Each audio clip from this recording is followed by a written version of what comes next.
Hello Neighbor is essentially a stealth game in which the ultimate goal of each of its three acts is to find a way into the neighbor's basement and uncover what he's hiding while he roams around trying to catch you and kick you out.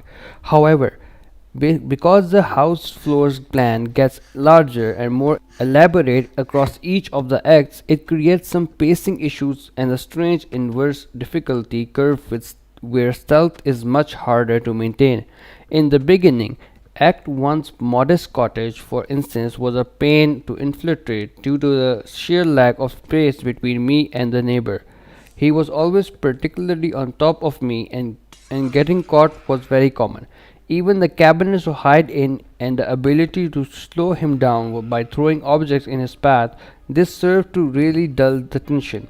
A good horror game makes you afraid of getting caught but avoids having it happen too commonly, lest you lose the fear of failure. Solving a puzzle usually didn't give me a sense of satisfaction.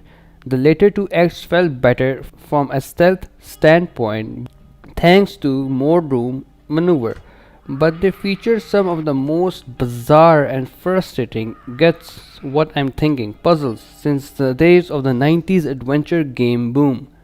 In fact, they're worse in the combination of items and actions needed to progress often don't make any logical sense whatsoever, which turns into a pure trial and error. Solving a puzzle usually didn't give me a sense of satisfaction. It made me say, that was the solution? How would anyone make these connections?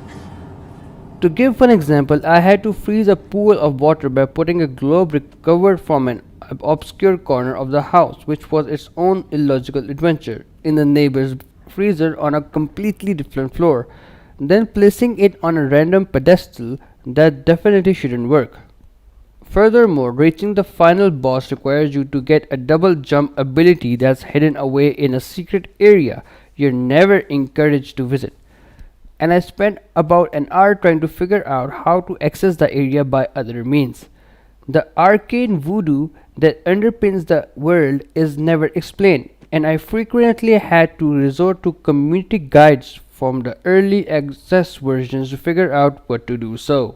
This is really Hello Neighbor's biggest failing. It does an abysmal job of teaching you what kind of interactions are possible within its world and nudging you towards progress. I can only imagine how long it would have taken me to complete in total isolation, banging every item I could round up against every combination of appliances. Weeks, months, if I hadn't been playing it for review, I'm certain my patience would have run out by then. The neighbor learns your favorite routes through the house and sets traps. There are rewards for navigating this labyrinth. The basement segments at the end of each act are effective at ratcheting up the creepiness and even presenting some outright horror. The overall mood and feel you're in normal old suburba, but something is always just a bit off. It's well constructed in terms of graphics and audio. And by the way, the neighbor learns your favorite routes through the house and sets traps and cameras to trip you up was a cool touch. Perhaps Hello Neighbor was always intended to be more of a cooperative experience among a group of people playing it parallel in complexity and oddball internal logic. Suggests some kind of Byzantine enigma box intended to be packed away at by a community sharing discoveries on a forum or Discord server until someone finally reaches the end, like the notorious Mount Chiliad mystery in GTA 5.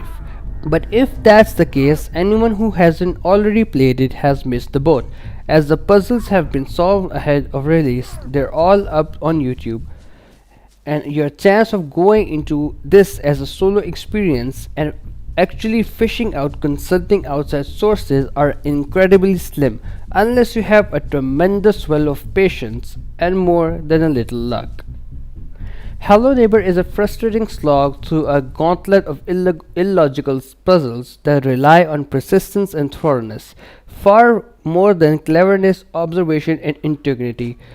The stealth is hit or miss, altering between feeling too punishing and borderline irrelevant from act to act. Some clever level design and a clear talent for making me feel creeped out ease the frustration, but don't present enough for a reason for me to recommend anyone but themselves through 15 to 20 hours of this. I wish I stayed on my own side of the fence. That's it for this video. Do play Hello Neighbor and tell us in the comments what you feel about this. Like, share and comment, and we'll see you in the next video.